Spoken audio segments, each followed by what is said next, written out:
Hey, friend, it's been a little bit. Figure I would give an update just to prep you for what's to come because this probably is going to turn into a longer video. I want to sort of preface what this video is going to be. So, first, I'm going to quickly tell you why I've been away for a month or whatever it's been. Spoiler alert, wasn't really intentional, but we'll get into that.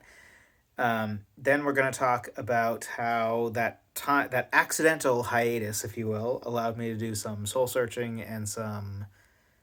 I really don't like the term soul searching. I kind of regret that I even used that term. It's just one of those things that I like. I get what it's saying, and it's not a bad. It just feels a little like hippie to anyway. Whatever. Did a little, thinking and reevaluating is maybe the best word, and therefore we're going to get clearer about what songwriter theory is and who is trying to help most particularly.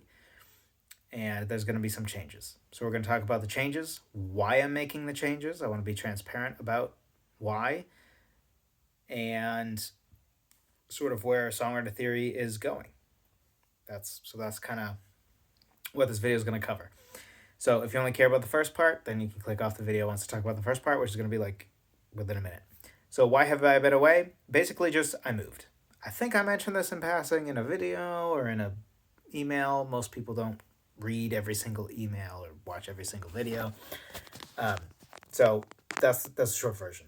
Wasn't intentional, just one of those, in life very often you think, oh, like I'll move and it won't be a big deal. And it's like when you actually move from one house to another and you have two kids and you have a bunch of way too much stuff. And you have like, music studio stuff and video studio stuff. And you got to set up the new, I had a studio set. It wasn't anything to write home about for sure, but I had a like studio space in the last house. Need to have one in the new house, which is what I'm in technically. This is a better view of the color. It's black. Onyx by Benjamin Moore, if you care. Matte specifically to help with videos and light and glare and all that. But anyway, so it wasn't really intentional, just sort of happened because if you've moved, especially from one house to another, you know that moving is like a lot. I always feel like when people said moving was a lot, because I've never moved from one house to another, right? I moved out from like, into college, and then I went from college to an apartment, which is, nothing, right? That's nothing. If when you think move, if you're thinking like college to an apartment, you don't know what moving is. Just it's nothing compared to this. But like moving, your family of four, even if it's a baby and a 2.5-year-old, 45 minutes from one house to another house, whole different ball game. Takes way longer than you think. Just there's a lot to it. So I did not intend to take the hiatus, but it happened, and I'm glad it did because it has given clarity. Which is the next part. So the first thing is the Songwriter Theory podcast, whether called that or not, is going to be back. This is something I've been thinking about for a little. I think early on in the hiatus, or maybe even before the hiatus, I always, for the record, thought it was coming back in some way, shape, or form, and I was sort of thinking about what I wanted it to be in the future, and then, at what point I would bring it back. And I do still have that part I'm not going to get into, but I do have sort of future goals for what I want the Songwriter Theory podcast to eventually be. But for now, there's several reasons why I think it's time to bring it back. First, to this day, even though it's been on hiatus for like a year, I think even over a year, still, most of the people who email me, which I consider emails somewhat indicative of depth, meaning anybody who takes the time to send me a 3-paragraph email is somebody who probably, nobody watches one video of mine and then sends me an email, right? That I don't think that's ever happened. If you're sending me an email, it's usually because the vast majority of people are people who are like, okay, I'm 75 episodes into the Songwriter Theory podcast. This is great. It's been helping me so much. Here, take a listen to this song that I wrote, that have been writing, thank you so much for all your help. That's, sort of a generalization of the average email I get, some version of that. And again, it's always podcast people. So that's one element. Another element is that, which also, so that also tells me to a degree that the teaching of mine that resonates the most happens to be the teaching in podcast form. Connected with that, I thought about, what do I want songwriter theory to be? Because I feel like, if I may be critical of songwriter theory for a moment, since it's my own thing, I have felt for a while that I was trying to be all things to all people, maybe too much. I thought, I want to help all songwriters. And I think even in my delusional arrogance, I thought, I want to help all the people who are dabbling in songwriting to gain a passion for songwriting and for the craft of songwriting and caring about quality, which now I think, is a little bit delusional. Not that you can't, just that it's probably mostly a waste of time to cater to that, which we'll get into more in a little bit. But a part of it is with the podcast, and let me clarify on the podcast thing for a second, because I kind of alluded to this. I think it's going to be what some of the YouTube channels that have resonated with me the most recently are channels that kind of blur the lines between a podcast and a video. Meaning, in the podcast feed, they have their 9-minute videos and their 45-minute videos and their 2-hour-long videos. It's all in the same podcast feed, and they all have videos. And they're all mostly podcast form in that they're largely, not edited, not jump cuts every 2 seconds. Just a human being talking to another human being, a more realistic human interaction, a little more intimate, maybe you could say. And I also like the lack of pressure, because I remember all the years of thinking, oh, well, is this a 45-minute-ish podcast episode subject, or is this a 10-minute highly edited video subject? And it would always be this, which one? And I like the idea of, figure out what you want to teach it, and if it happens to be a 9-minute video / podcast, great. If it happens to be a 40-minute one, great. If it happens to be one that, boy, you are like, this is a deep subject, it had to go an hour and a half, so be it. Not everybody's going to watch all of those. That's fine. The people who do watch the 2-hour-long one will be really helped by it, probably, because you made it 2 hours because it had to be. So I like that from the practical standpoint, and I also like it just from the, something should be as long as it needs to be. And, somebody's going to click on the video, and at 5 minutes in, they're going to realize it's a 2-hour video and it's not jump cuts every 2 seconds, and they're going to be like, oh, you blah, blah. Who cares? Don't care. That's not who I'm trying to help anyway.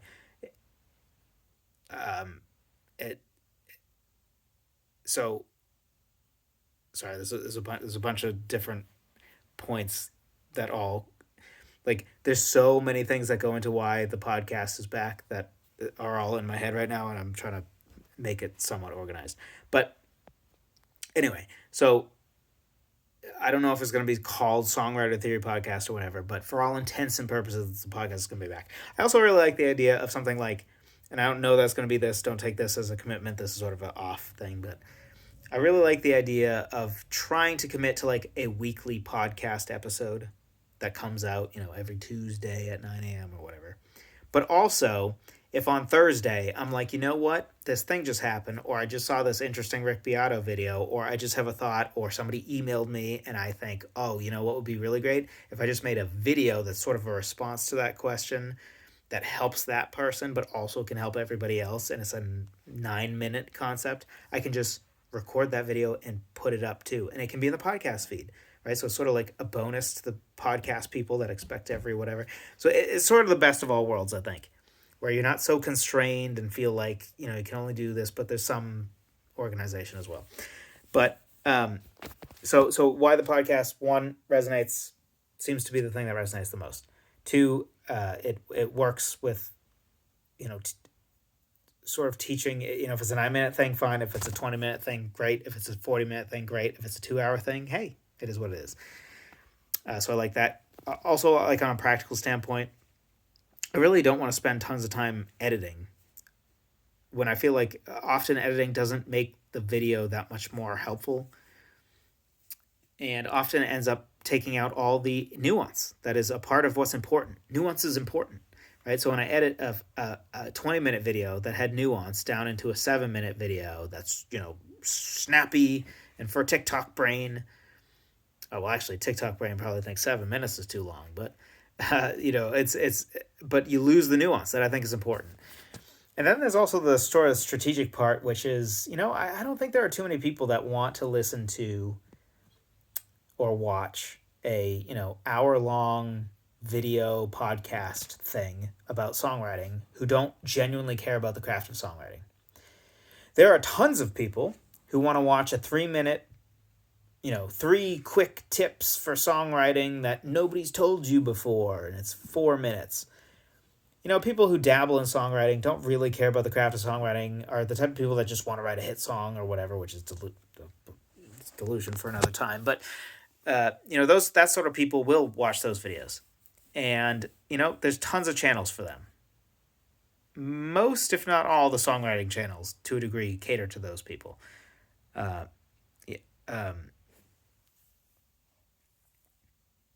Yeah, so not all of them. Not all of them. At-home songwriting would be an example of my friend. At-home songwriting would be an example of, like, also not catering to TikTok brain. And I think he has, like, 45-minute videos often, which I think is great. So anyway, I don't mean to... Please don't take this as there's something wrong with what other songwriting channels are doing. I don't even know what most songwriting channels are doing. I don't have time to pay attention to what others are doing. I'm not really interested. It's just, from what I can tell, most songwriting channels and most songwriting stuff all caters to sort of the same people. It feels like they're all trying to fight over the people who want to write the latest Taylor Swift song and be the next Taylor Swift and the next whatever the male equivalent of Taylor Swift is. I don't know. There isn't really one, but you know what I'm saying, right? Basically, like, people who want to write top 40 songs, people who want to write pop songs, people who want to be producers in the, like, electronic pop sense of that word. And again, nothing wrong with that necessarily, but you know, do we really need every songwriting channel to kind of cater to that? No, we don't. And I feel like I've flirted with that, you know, and I never wanted to, like, lose those people for some stupid reason. And now I'm like, you know what, screw it. That's not, you know, if those people happen upon the videos, sure, I hope that these videos help them too. But that's not who I'm trying to help. I'm trying to help people who care about depth and nuance and who care enough about songwriting that they're okay with the fact that there might be a 45-minute video getting into a deep but helpful songwriting concept that will include nuance and it isn't edited to death. And I think people who truly care about the craft of songwriting and aren't just trying to write a hit or try to write one song casually for funsies, you know, those people are not going to have a problem with that, which is why people loved the podcast and why most people who email me are podcast listeners. And I just want to make sure I'm hitting all the points I wanted to get to on this. But yeah, I want to focus on quality over quantity in writing music, because that's something I stand for, is, you know, I stand against the idea of people who treat music like content. So all the people like, release a song every Friday, release a song every week, you'll never know which one will be popular. That's not what an artist says, right? An artist, not that you can't be an artist and do that, I'm not trying to say that, but some songs can be written in like 2 hours and be great, or 30 minutes and be great. Sometimes that does happen. Some songs need like months just to kind of brew a little bit and for you to kind of grasp the concept of where the song should go. Some songs take a while. And I don't mean like actively working on it an hour a day and it takes you 2 years still. I mean, like, you know, some songs just Some songs take a long time. Some songs are like take 10 years just off and on, kind of revisiting it. Some songs take less. Um, so I want to speak to people that care about quality and believe in quality, which I guess is the prerequisite to caring about quality, is believing quality exists. Like believing that there is, yes, the latest AI slop that literally is made by AI is objectively worse than, some of the greatest songs ever written. Not like it's just your opinion, man. Like, no, on an objective level, lyrically, musically, soul wise, whatever things you can break down to like analyze music, that there's a real thing. Uh, Quality in music is a real thing. Um, so anyway, I want to help people who are committed to and want to focus on quality. They want to write quality stuff. And I also want to double down on depth, which is another thing that I think is severely lacking. Also, just culturally in a lot of ways. There's a lot of just read a headline and think you're informed. There's a lot of which I hate the word informed too, but it's a whole other thing. But uh, ugh, yeah, ugh. Just I don't know. It feels like everybody who says is like, oh well, I'm informed. I try to be informed. Almost always that person is like, anyway. But I don't. That has no relevance. Well, actually, we're getting off the rails here. Back on the rails. So, um, doubling down on depth. We're not going to cater to TikTok brain. We're not going to cater to, the.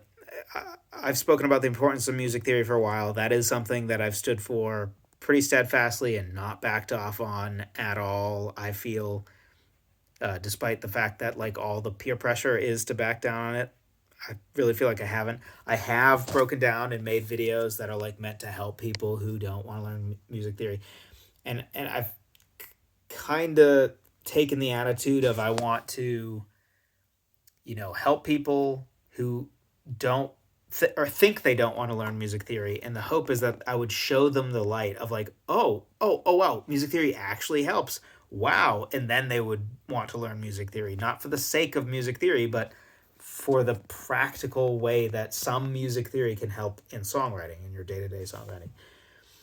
And I I kind of just want to move into, you know what? For the people who don't want to learn things to become better at a craft they allegedly care about, first of all, I'm going to be so bold as to say you don't care about that craft. You know, you can't say, oh, I care about filmmaking, but I won't even read one filmmaking book, or I won't even learn one, I won't listen to, interviews from great filmmakers. Oh, I don't want to learn things.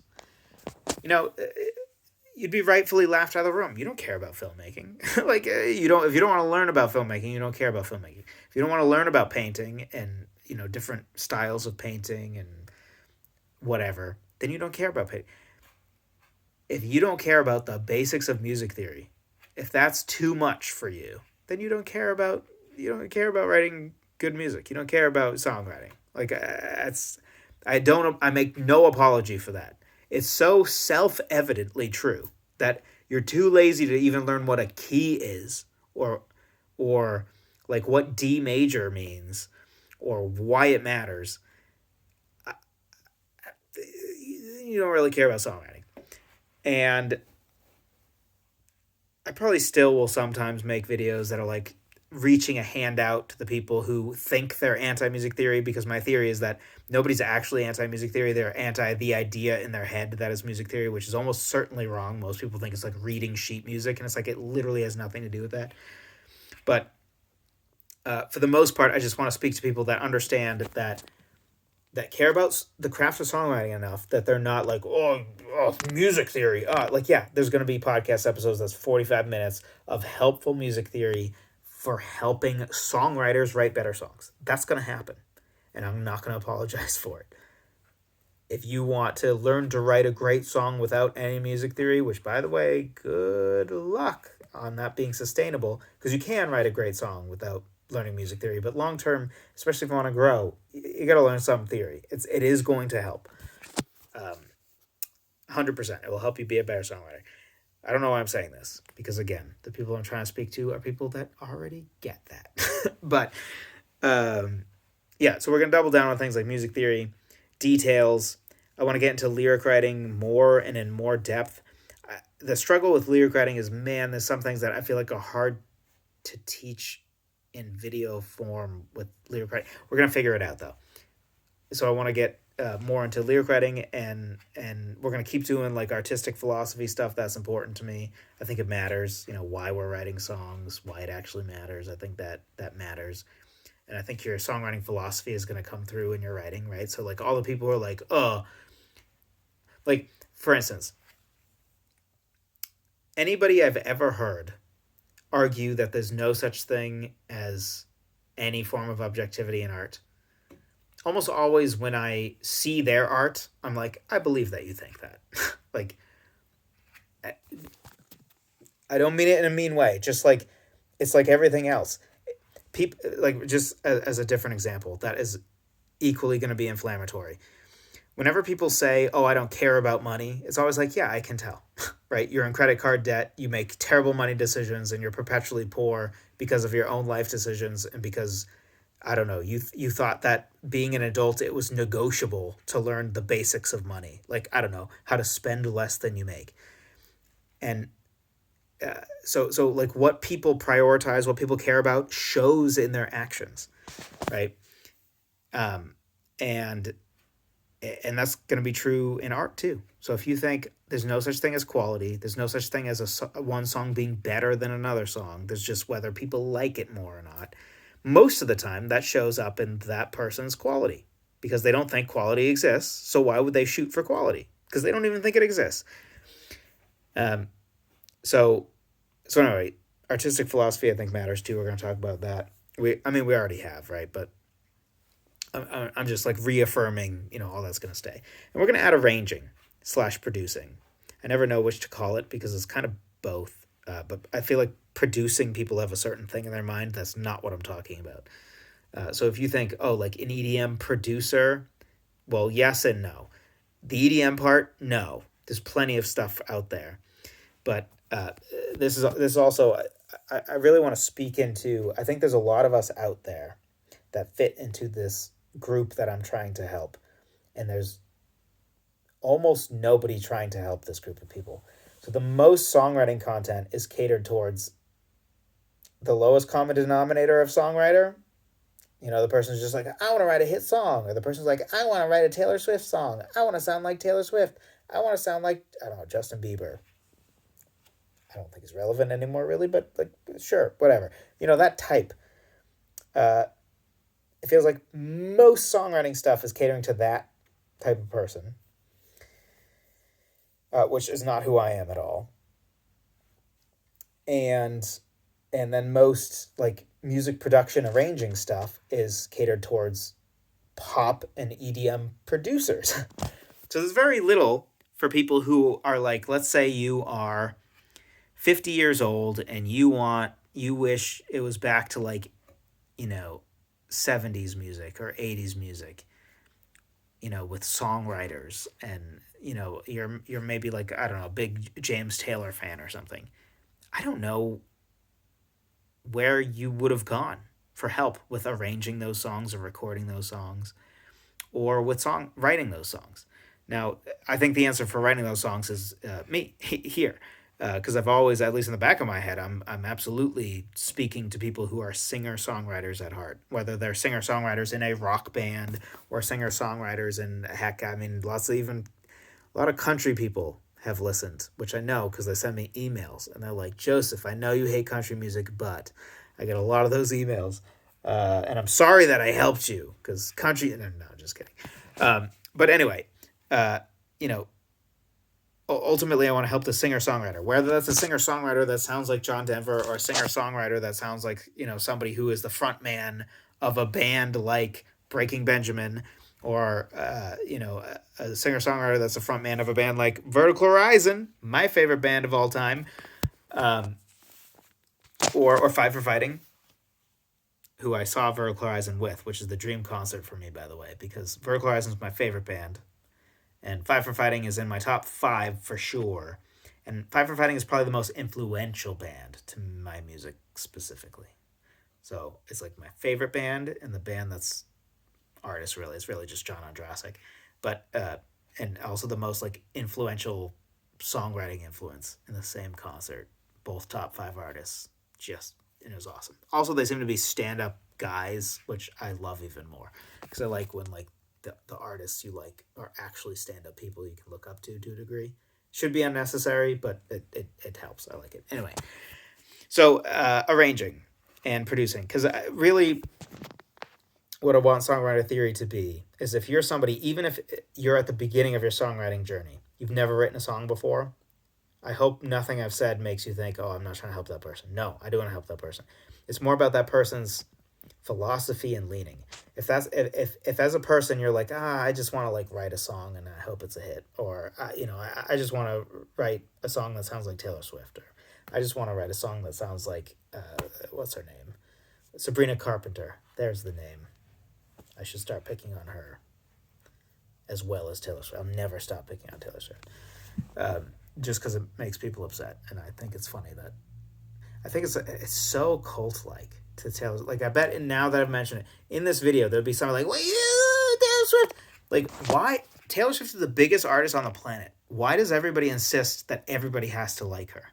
Like, she doesn't need more fans. She doesn't need more. Shouldn't you be passionate about helping some small artist that's great that nobody's heard of? Shouldn't you be passionate about Joseph? You got to listen to her. Taylor Swift doesn't need another person to like her. She doesn't need it. Stop it. And stop acting like a cult. It's weird. And just, anyway. So, again, it's more about the philosophy. If you are burdened by how artistically stupid our culture has gotten, if you bemoan the fact that the popular movies used to be good movies, right? Gladiator was a huge movie and is genuinely a good movie. Casablanca, I believe, was the biggest movie of the year or something when it came out, and it's a genuinely great movie. I was going to say It's a Wonderful Life, but I think It's a Wonderful Life actually did flop in its time, but so maybe that is not. But, and in general, if you're somebody that resonates with, for instance, something that's often, is often the war of the people that are like, oh, music used to be good back in my day in the 70s, blah, blah, blah. And then the people that are like, no, there's just as much good music today as back then, you old fogey. And it's kind of one of those, they're both kind of right. And they're talking past each other because they're not talking about the same thing. So it's true that I think there's a lot of great music being made today. Probably more great music being made today than ever before. But what the person who says 70s music is the best or is way better and music back in my day was so much better, blah, blah, blah. What they're really saying is that the music that was popular, the top 40, if you will, of their time, had a higher percentage of genuinely good music than today. And on that point, I think they are 100% right. If you were to take any given month top 40 chart in 1971 or 67 or 92, heck, probably even 2002.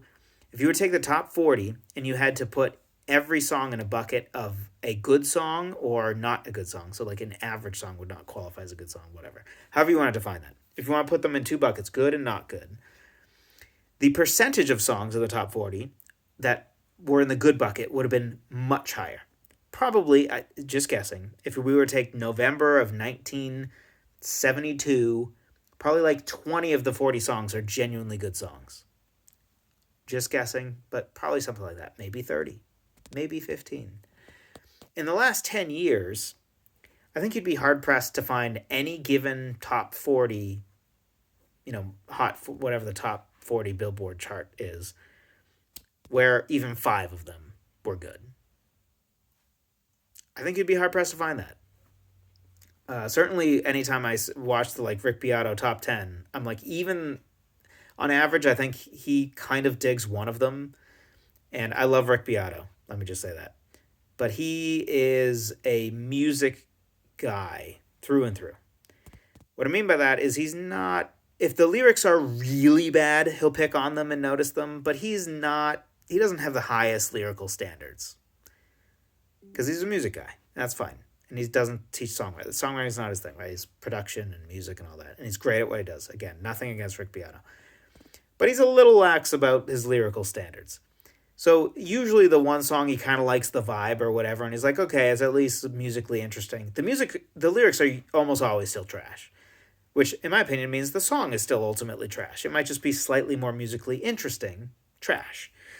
So anyway, if you are bemoan what I just said, if you're somebody that wants to bring back or be a small part of bringing back, standards where the good movies and the popular movies have more overlap, and the good, and of course, songwriter theory. So we're concentrating on the music, good and popular having more overlap. If that's what you want the world to look like and artistic standards to look like, and you want to be a small part of that, and you want to focus on writing great songs, and yeah, of course you hope they're popular. Who doesn't want the biggest hit in the world? But not at the cost of having to write slop.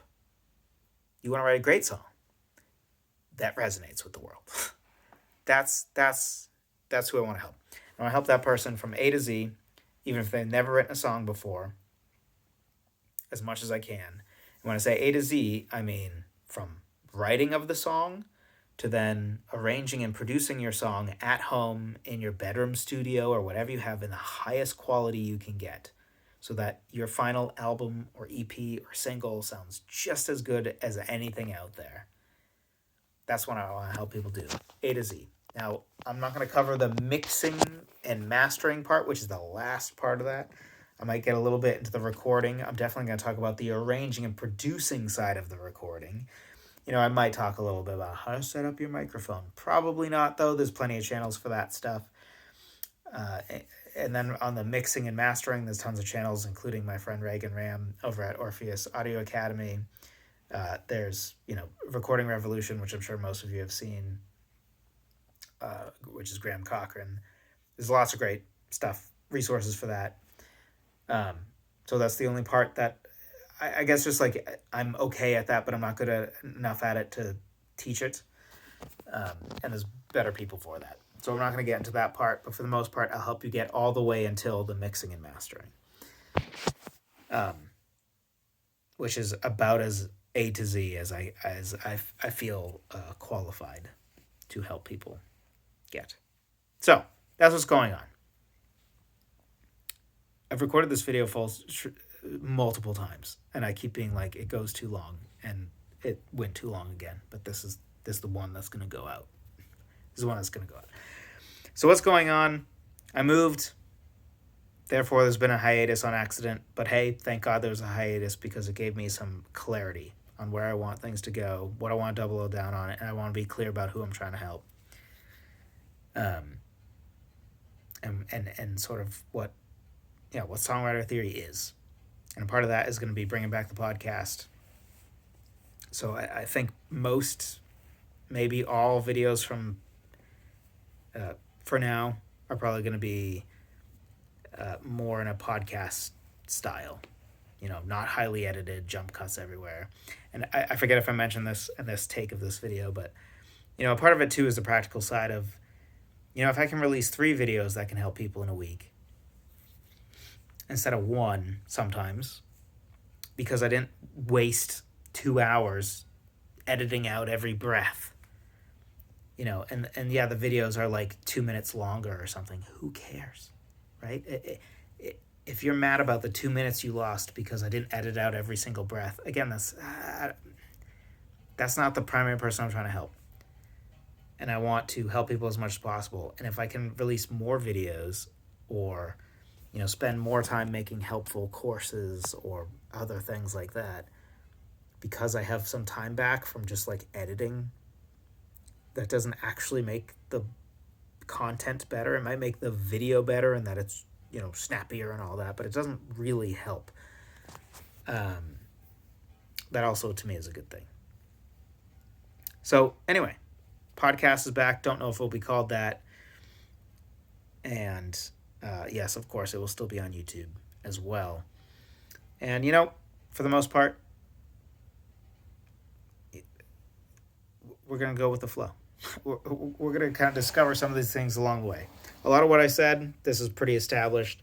Exactly what the podcast will look like, whether I call it podcast or not. All those little details will iron out over time.